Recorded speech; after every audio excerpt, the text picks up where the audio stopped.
Well, here I am. I am going to fish Diamond Fork. And this is Diamond Fork Canyon. As you can see, some of the leaves are starting to change colors. That's a good spot to start, but I think I'm going to go up a little bit further. Yeah, some of the leaves are starting to change colors already. Not much. Up a little higher, maybe there's a little more. We're still down here towards the bottom. You're starting to see some oranges and reds and yellows.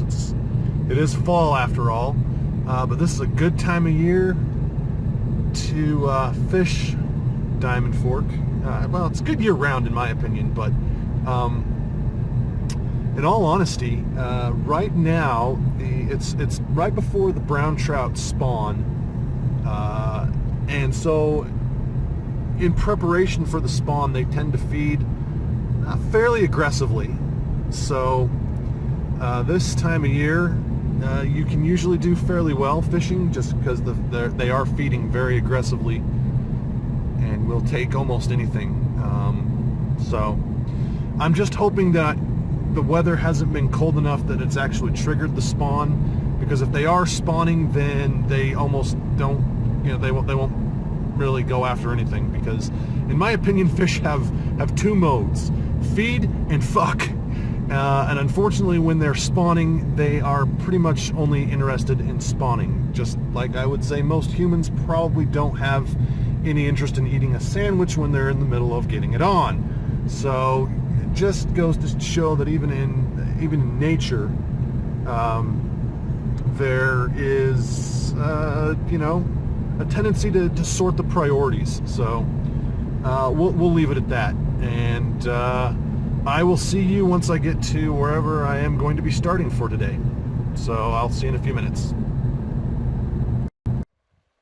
Well, so here I am. Got my car, and this is where I'm going to start. This is my this is going to be my put-in point, or where I'm going to start, and I'm going to fish upstream. So we'll see ya. Well, so here I am. Just caught a fish just below here. It wasn't a very big brown, and they was skinny. So they are pre-spawn. As I get up here a little higher, there should be a few more of them.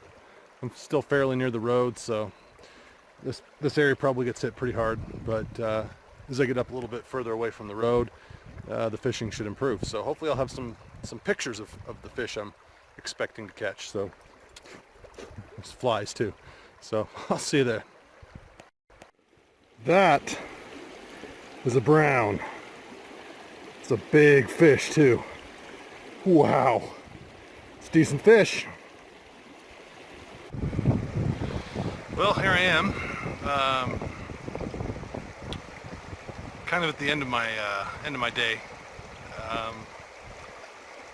Caught 2 or 3 fish, and seen a few others that have given up, gave a pretty good go at it, but just wouldn't bite hard enough to get hooked. So now I'm just sitting here on a log, relaxing and taking in the view on this absolutely stunning fall afternoon. Gorgeous. Gorgeous, gorgeous. All right, here I am. River's down there. There's some nice fall colors up the canyon, back down towards the car. Looks like there's a thunderstorm starting to come in, so I'm going to start heading out. Diamond Fork Canyon. Well, here I am back at the car, and I'm pretty thirsty. It's worth noting at this point that this canyon is the same canyon that Dominguez and Escalante journeyed down on their trek between Santa Fe and California in what would become known as the Spanish Trail. They came down Diamond Fork Canyon, and at the bottom of Diamond Fork is where it enters into what they call Spanish Fork Canyon and Utah Valley, which is where Utah Lake is. They eventually moved further west and south, of course, and did eventually reach California, but the Spanish Trail passed right along the banks of Diamond Fork. Kind of something to think about.